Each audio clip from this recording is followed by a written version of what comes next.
Bible study. Small crowd, but a lot of enthusiasm. Woo! That's right. Mac, good to see you here today, because I think you're going to see something you probably have never seen before. So along with Scott and Sylvia, they know about it, but they've never seen it. They probably have never seen it presented. And but anyway, what I want to do today is I want to talk about the week of the crucifixion. I don't want to talk about the day Christ was crucified. That's for next week. And that's a 2-hour session. I don't know how I'm going to work it in an hour and a half with the food, because next week's, the third Sunday. But that's 2 hours. But if you mix them together, it's just really complicated. So I separate the week of the crucifixion out from the day of the crucifixion. I think you're going to learn something in both services that you might not have known. So we're going to start off with the week of the crucifixion. Brother Joseph, would you open us up with a prayer? Thank you, dear Lord, for this day you've given us, Lord, Lord, many, many blessings, and thank you, Jesus, for paying for all our sins. And we ask you to bless this service today, Lord, that we might know a little more about you than we knew before. And we thank you for everything much. To bless the Mother's Day, take Mother's Day, take care of them, Lord, and bless them. Just we thank you and praise you. Amen. Amen. And there's one thing I forgot to mention. That's Joe's mother-in-law, Valerie, his wife. Her mother died Thursday, right? Yeah. So be in prayer for Valerie, because, the lady was 93. 93.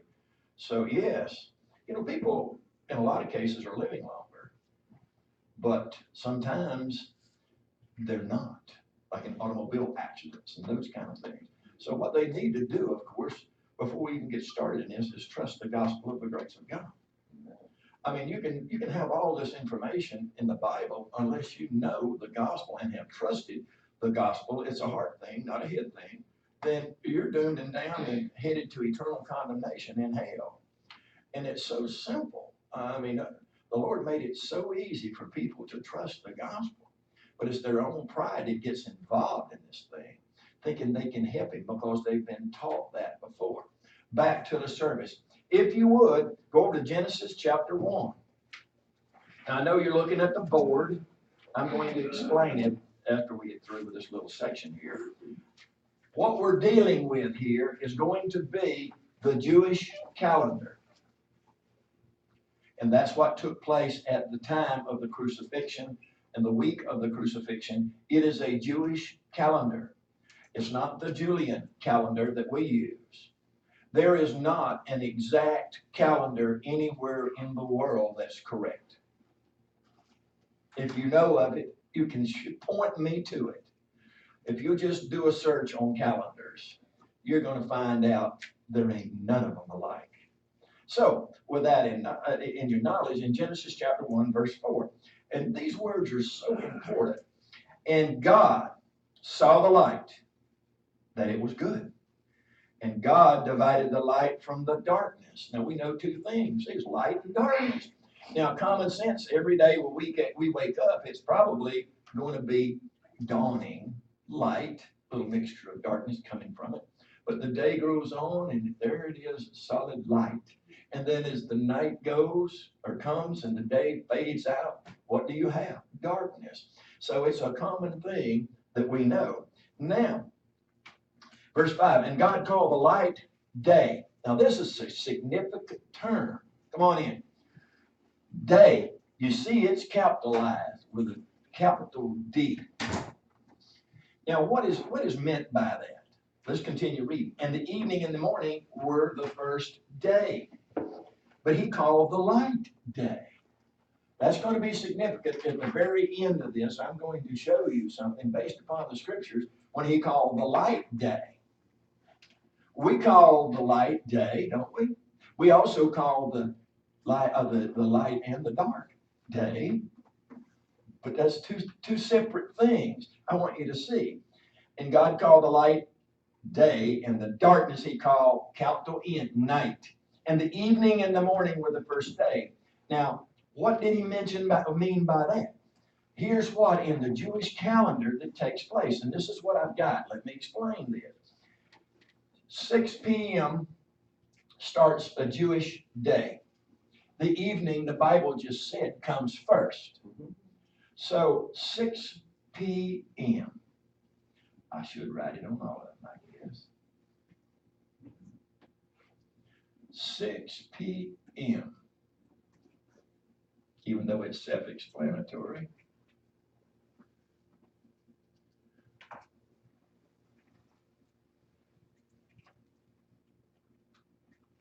I can't even hardly read that myself. Notice we've got it represented by a black line. Now, let's continue to read. In John chapter 11, are we stepping out of Romans through Philemon today? Yes, we are. The whole Bible, as you remember, is written for you and your learning and your admonition, but it's not all written directly to you as Romans through Philemon is. In John chapter 11, let me get there myself, verse 9. Jesus answered his disciples in verse 8, are there not 12 hours in the day? If any man walk in the day, he stumbleth not. Why? Because he can see. Because he seeth the light in this world. But if a man walk in the night, he stumbleth because there is no light in him. Now, the point I wanted to make here is there's 12 hours in the day.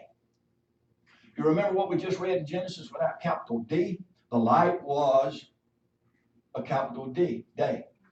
That's 12 hours there. Okay?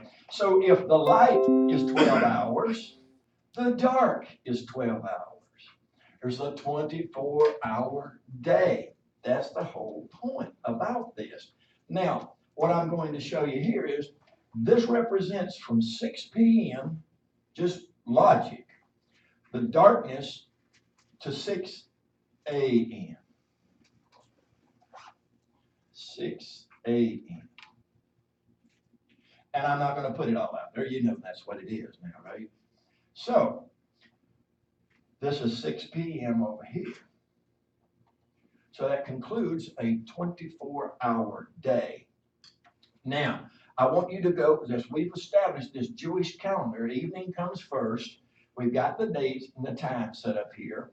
Let's go over to Deuteronomy 16. I can see my buddy up there in off right now going over this. He's going to say,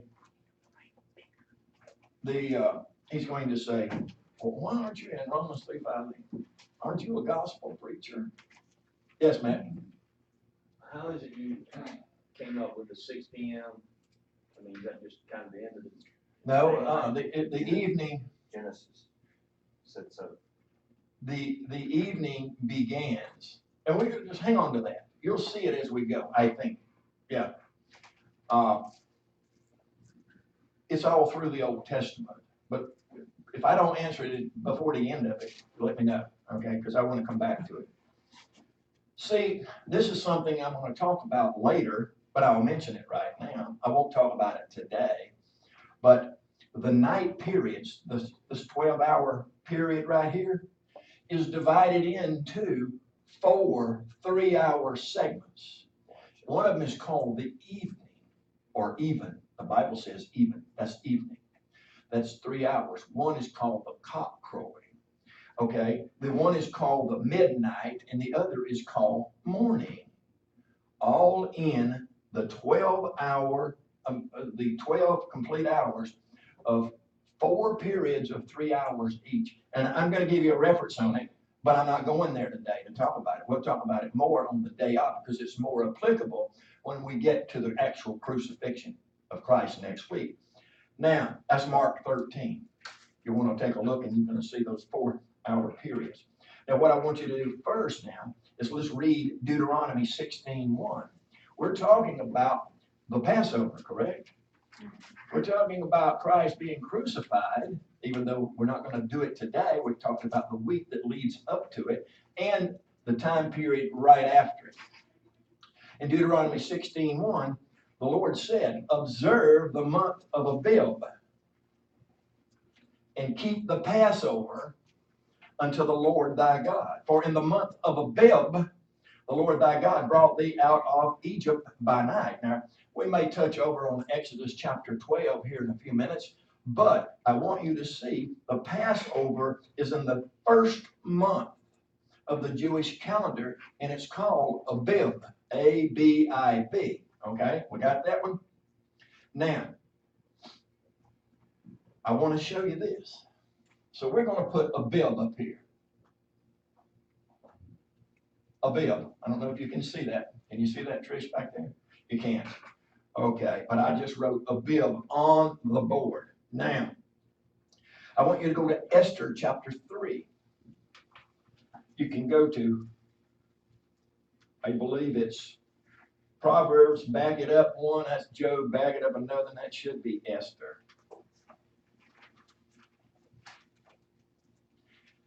It is. Esther chapter 3, verse 7. We're just interested in just something right at the front. Now, did you see that we read in Deuteronomy the month is called Abib? But in Esther chapter 3, verse 7, in the first month, that is the month Nisan. Now we've got that same first month of the Jewish calendar called Nisan. It's not Nisan. Nisan. So either one, when you see it, you know it's the first month of the Jewish calendar. Okay? Now, I want you to see in Exodus chapter 13, second book in the Bible. Exodus chapter 13. And we want to go to verse 3.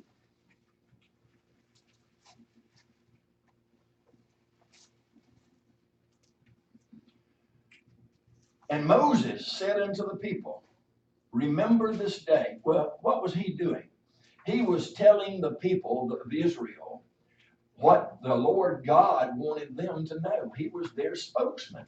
And Moses said unto the people, remember this day in which you came out from Egypt, out of the house of bondage, for by strength of hand the Lord brought you out from this place.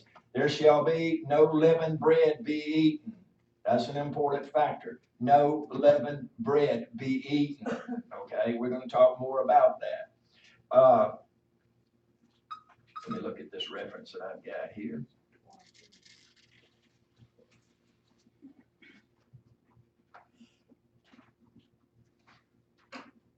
I think what I'm going to do is jump ahead of myself and show you this. I may go over it again in Exodus 23. Now we're talking about the Feast of Passover.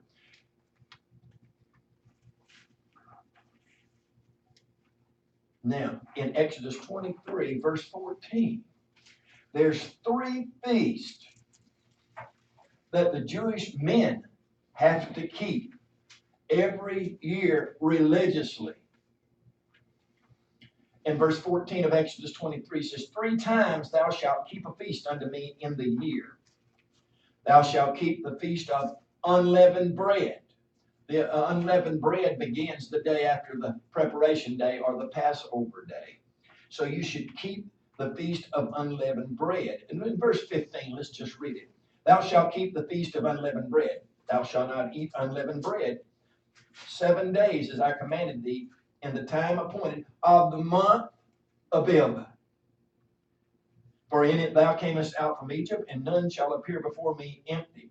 The second feast, and the feast of harvest, the first fruits, produce, food of thy labors which thou hast sown in the field, and the feast of ingathering, which is the end of the year, when thou hast gathered in thy labors out of the field. Next verse, 17. 3 times in the year, all thy males shall appear before the Lord God. It's not a question if you want to go, it's you must go.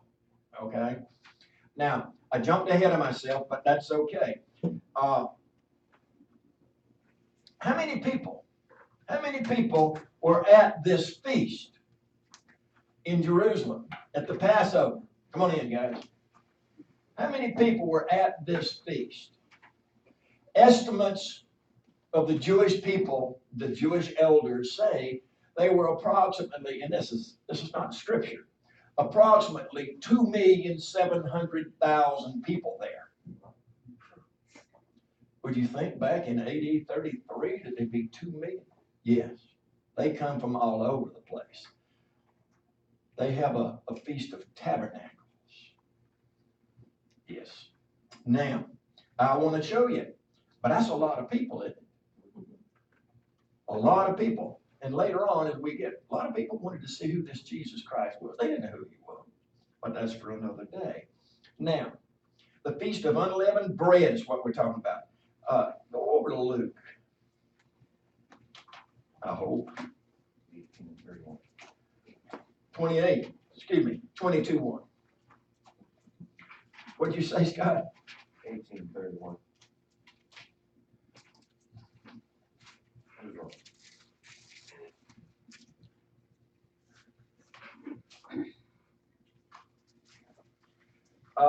In Luke 22, 1. 22:1. Right. Now the feast of unleavened bread drew nigh or near, which is called the Passover. I wanted you to see that. Now, remember, the men of Israel, the Jews, had to keep 3 feasts per year. Now, I'm going to jump into something here. This is all background information. I want you to go to Matthew 28. We're going to be talking about the first day of the week and somebody coming to further embalm the body of the Lord Jesus Christ. That's what we're going to do. And he's already been crucified here. Of right what we're looking at. So in Matthew 28:1, and I'll refer back when he's been crucified and so forth. Matthew 28:1. In the end of the Sabbath, well, we're going to find out what that is in a minute. In the end of the Sabbath, as it began to dawn toward the first day of the week, came Mary Magdalene and other Mary to see the sepulchre. Now, at the end of the Sabbath, well, we know that the Feast of Passover, and we'll look at it in here, but we know the Feast of Passover, Passover is not on a holy day. The Feast of Ingathering, of the unleavened bread is the first day, and we're going to cover and show you exactly where that's at. But the weekly Sabbath is a Saturday. I mean, that's just right out of the scriptures, and we're going to get to it. But in the end of the Sabbath. So if you'll notice, the evening comes first, like this right here. The evening comes first for 12 hours, and then the other 12 hours per day. You've got a 24-hour day, correct? Now, the same is here. Same is here. Now, I'm going to tell you that let's continue to read first. In the end of the Sabbath, it began to dawn toward the first day. The first day of the week is what? Sunday. So I'm going to call this Sunday.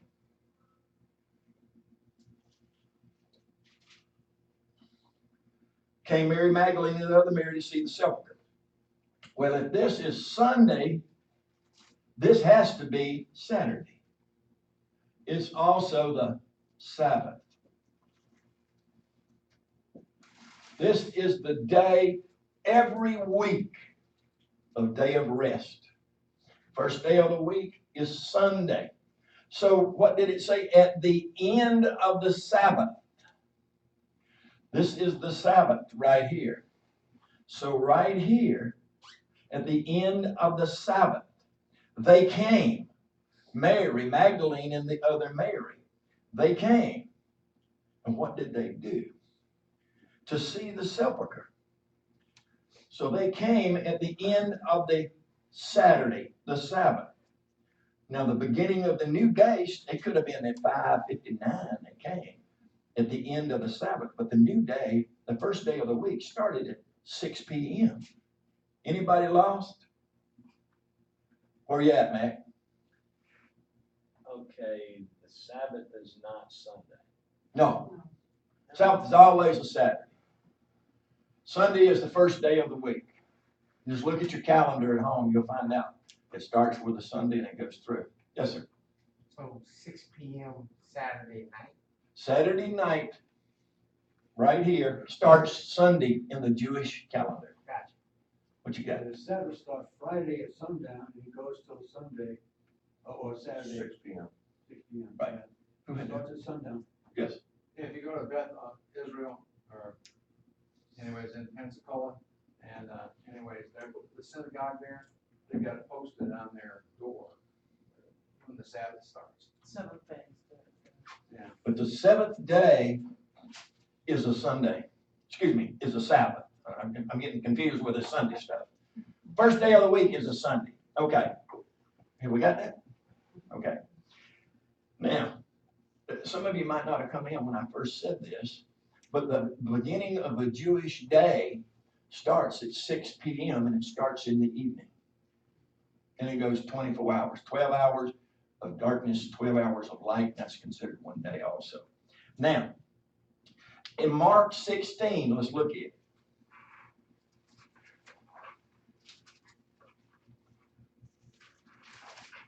In Mark 16, verse 1.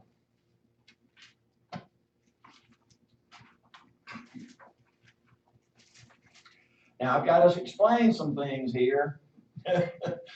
It's going to get out of sequence, but it's just got to happen. But let's read Mark 16:1. And when the Sabbath, that's this one now, Saturday, Sabbath, was passed, that's down here. It's got to be at least 6 p.m. or it wouldn't be passed. Mary Magdalene and Mary, the mother of Jesus, and Salome had bought. I want you to see this word bought. No. James. James. Okay. Mary, the mother of James. What did I say? Jesus. Well, okay. And Salome had bought sweet spices that they might come and anoint him. It's very important that you see they bought something. Because later on, if you know when they bought it? They bought it after 6 p.m. here. You can't buy or sell or work on a Sabbath. So we're going to talk more about this.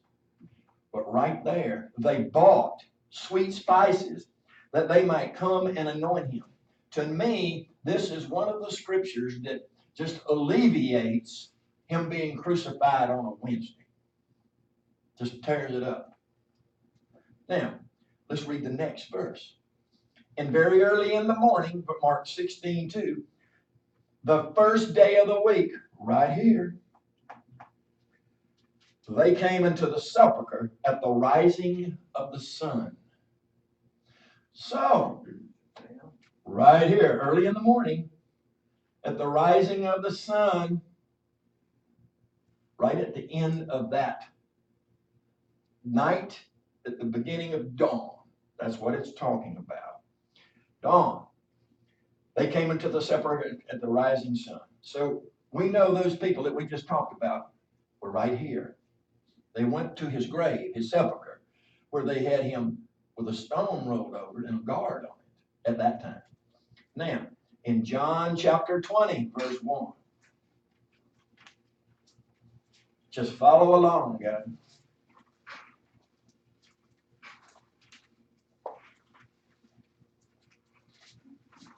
John chapter 20, verse 1. This just backs up all it. The first day of the week, Sunday, cometh Mary Magdalene early, when it was yet dark, right there, right before the rising of the sun, unto the sepulchre, and seeth the stone was taken away from the sepulchre. The stone had been removed. Now, I'm going to go ahead and label this. We know this is Sunday, we're using it. Saturday, Friday, Thursday, Wednesday, Tuesday, Monday, Sunday, and then Saturday, Somewhere I messed up one. It don't matter. Saturday. And I'm gonna put Friday out here. Before the 6 p.m. Because it's important that we discuss Friday too. Now, like I said, we're not going to talk about Mark 13, about the 4 3-hour periods in the nighttime with the evening watch, the midnight watch, the cock crowing watch, and the morning watch. But I want you to know in Matthew, you ain't got to go here. Matthew chapter 4 is when Jesus Christ began his Galilean ministry. And he ended it in Matthew chapter 19, verse 1. It's important that he ended it. Now he's coming to Judea. But now watch. Let's see what happens in Matthew chapter 16. Let's look at it. Matthew chapter 16. And we're going to get over here to some redundant stuff here in a minute, but it's okay. There's nothing wrong with that. Matthew 16, 21. Now, he's talking about it. He's in his Galilean ministry at this point in time. In Matthew 16, 21, he says, from that time forth, Jesus to show unto his disciples. Now, his disciples, this case right here is synonymous with apostles. Disciples are students or followers of. But sometimes in the scriptures, disciples are interchanged with apostles. But not all disciples were apostles. You got me? How that he must go into Jerusalem. Now here's what he told the 12. How that he must go into Jerusalem and suffer many things of the elders and chief priests and scribes, and be killed, and be raised again the third day. Now, this is important. We're going to be talking about the third day a bunch of times. Raised again the third day. Matthew 17, 23. Actually, 22. Matthew 17, 22. And while they abode in Galilee, Jesus said unto them, the Son of Man, which is himself, shall be betrayed into the hands of men, and they, the hands of men, shall kill him, and the third day he shall be raised again. And they were exceeding sorry. He's telling them this, but we're going to find out they don't know it. He's already told them, and they don't have a clue of what he's talking about. They were sorry. Wow. But it's the third day. Okay? Now, go over to Mark chapter 9. Try to do this in sequence, so it will be a little faster. Mark chapter 9. Verse 31.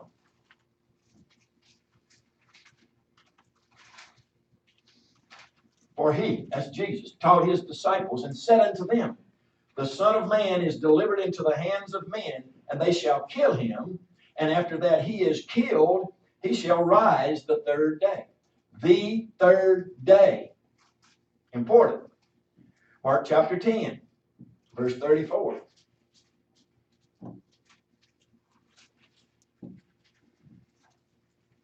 Christ says, and they shall mock him and shall scourge him. He's telling them about what they did prior to the actual crucifixion to him. And shall spit upon him and shall kill him, and the third day he shall rise again. The third day. Luke chapter 9. And you're thinking, well, you proved that it's going to be on the third day, but it ain't even enough yet. It just isn't. All these times he's telling them. Luke chapter 9, verse 22. In verse 21, and he says, and he straitly charged them, his disciples, and commanded them to tell no man that thing. After he asked, up in verse 20, he asked Peter, says, but whom do you say that I am? Peter answered and said, the Christ of God. Then he told him in verse 21, don't tell anybody that. Verse 22 is where we wanted to go, saying, Jesus did, the Son of Man must suffer many things and be rejected of the elders and chief priests and scribes, and be slain, and be raised the third day. The third day. Luke chapter 13. Luke chapter 13, verse 32. Well, I'll read verse 31. Luke 13:31. The same day there came certain of the Pharisees, the most religious bunch out there, saying unto Jesus, Get thee out and depart hence, for Herod will kill thee. Verse 32. And he said unto them, Go ye, you Pharisee, and tell that fox, Behold, I cast out devils, and I do cures today and tomorrow, and the third day I shall be perfected. He's talking about being raised from the dead on the third day. Now, let's continue on with this. Luke 18:33. I hope y'all copying these down for yourself. You don't have to. You can look at this later. 18:33. Well, I think I'll start in verse 31. Then he, Christ, Jesus, took unto him the 12, and said unto them, Behold, we go up to Jerusalem, and all things that are written by the prophets concerning the Son of Man shall be accomplished. Well, Romans 15:8, Paul writes and said Jesus Christ was a minister of the circumcision to confirm the promises made unto the fathers. Yeah, he was a minister unto the circumcision. Now, for he, verse 32, shall be delivered unto the Gentiles. Who is these Gentiles he's talking about? The Romans. And shall be mocked and spitefully entreated and spitted on. And they shall scourge him and put him to death. And the third day he shall rise again. The third day. I'm getting to that because there's two things I'm going to show you about the third day. May not be significant to you, but it sure is me. In Luke 24.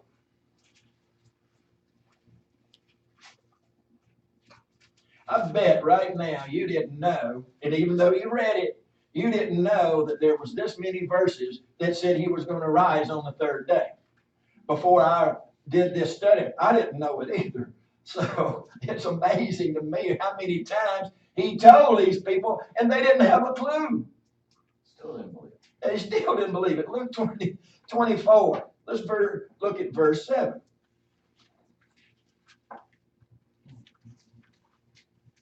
Now this is after the crucifixion. This is after the fact. Now, because he was crucified in Luke 23. But in Luke 24, they're recounting something, and it says in verse 7, verse 6, he is not here.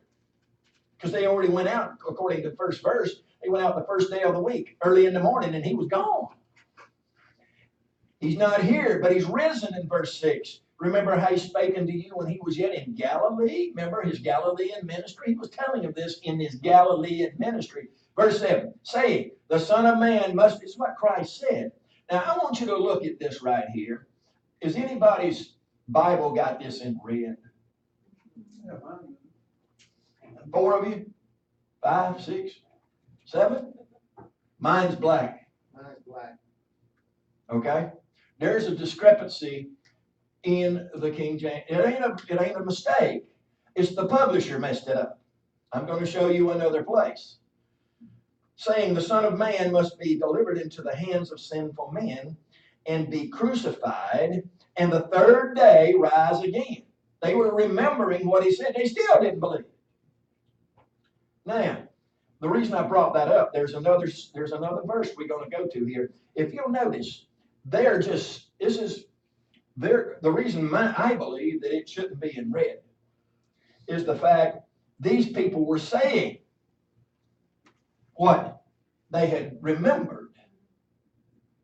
It wasn't a direct quote, I don't think. Right, right. But yeah, we come across this discrepancy up in up. Oh, not on that verse. I just caught that one. Really. in verse 21 of the same chapter, Luke 24. This is after the crucifixion. And these people were talking, these two people coming from Emmaus, and he says, but we trusted it had been he which should have been redeemed, which should have redeemed Israel. And beside all this, today is the third day since these things were done. They didn't even know who they were walking with. That's fine. Verse 46.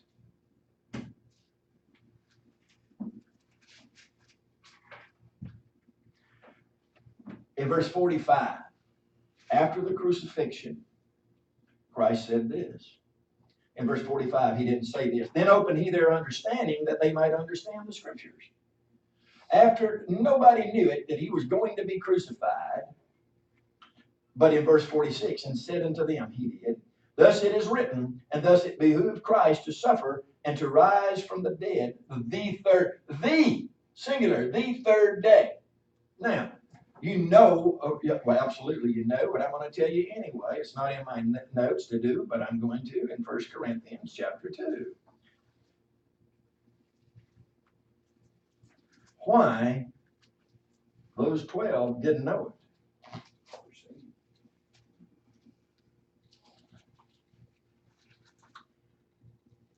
Verse 7.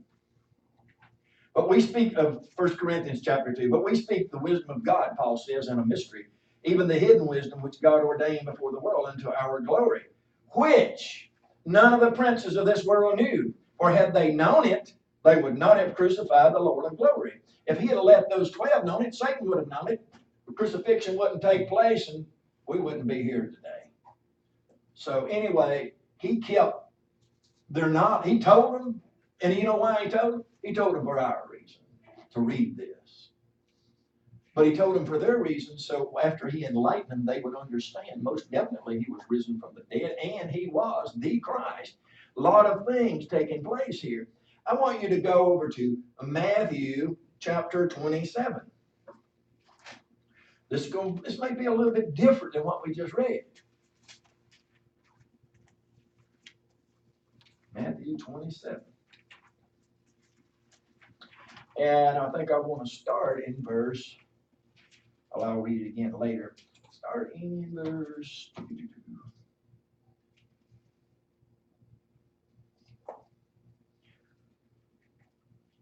I think I'll start in 62, even though I'm going to read it later. Now, this is after the crucifixion. Now, the next day that followed the day of preparation and the day of Passover is the same. But the day of preparation, what happens whenever you prepare a deer or a chicken? You kill it.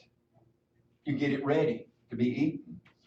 The chief priests and Pharisees came together unto Pilate, saying, verse 63, Sir, we remember that the deceiver, which they called Jesus Christ, said while he was yet alive, after 3 days I will rise again. This is what they're remembering.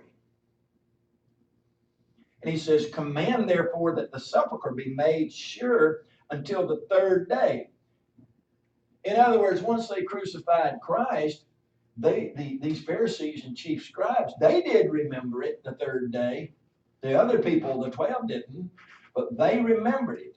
Listen, lest his disciples come by night and steal him away and say unto the people, he is risen from the dead. So the last era shall be worse than the first. They had an idea that he probably was not going to be raised from the dead, these Pharisees and chief priests, but they didn't want the people of Jesus' followers come by and steal him out and claim that. And that's what the Jews still preach.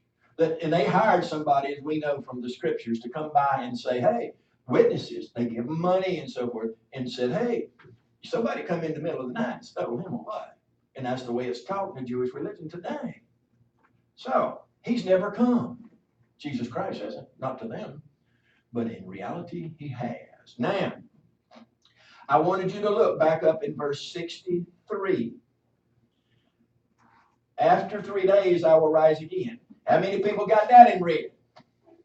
Me, I mean, It's going to be less. Who's got it in black?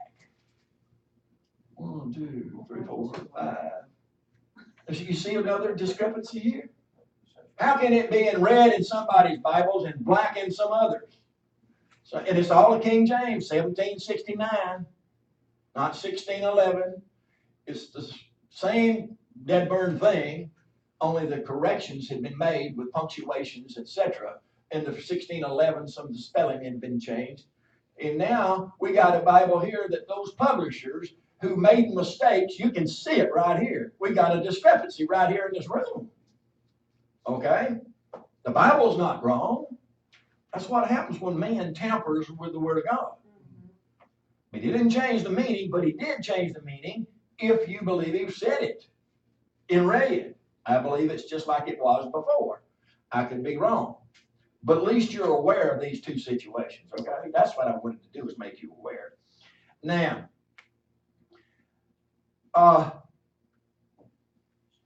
go over to Mark chapter 8.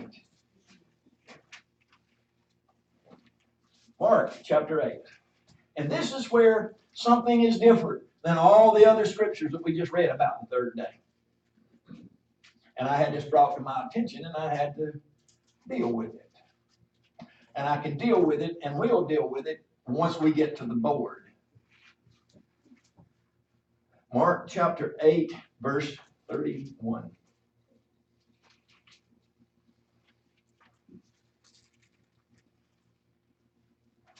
We've already, well, let me start in 30. And he charged them that they should tell no man of him based upon what Peter had asked. Okay, this is a different recount than what we read in the other gospel. Verse 31, and he, Jesus Christ, began to teach them that the Son of Man must suffer many things and be rejected of the elders and of the chief priests and scribes and be killed. Now, that sounds just like what we read about 10 or 12 times. And after, that word after, 3 days, rise again. It's the only time it's going to say after 3 days. And I'm going to show you what after means versus on. I'm going to show you both, and they're both correct. Wow, both of them's correct. So, anybody lost on what I'm talking about? On and after. Okay, and we're going to do that. Now, what time we got, Trish? Until what time? Is it quarter till? Okay, I'm going to continue to go right now. Go over, if you would, to Matthew chapter 12. There we go. Verse 40. Well, that's close, very close. Verse 39.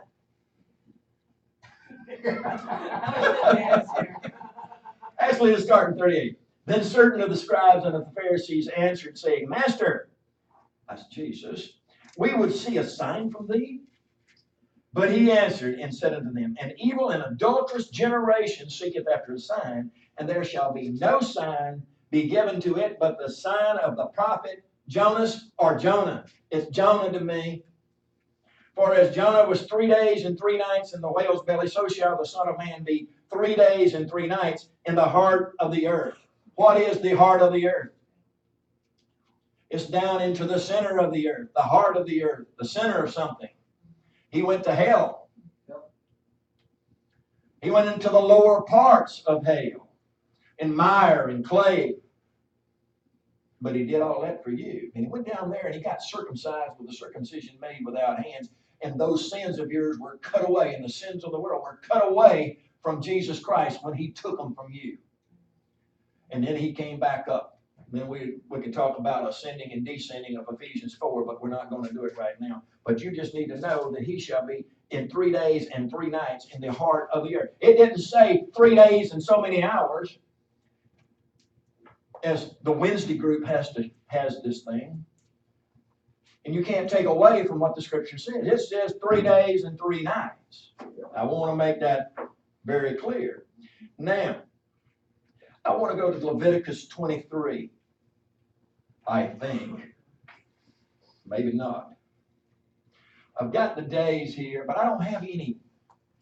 I don't really have a lot of other information up here, so I think I'm going to try this here. Before I do, go over, before I start adding days, I want you to go to Leviticus chapter 23. Now, this is very important. If you've never been here and never studied it, this is where rubber meets the road, as far as I'm concerned about some things. In Leviticus chapter 23, verse 1. Are we all there? And the Lord spake unto Moses, saying, can you put yourself, honestly, can you put yourself in Moses' shoes? And the Lord actually spoke to you? I can't even visualize that.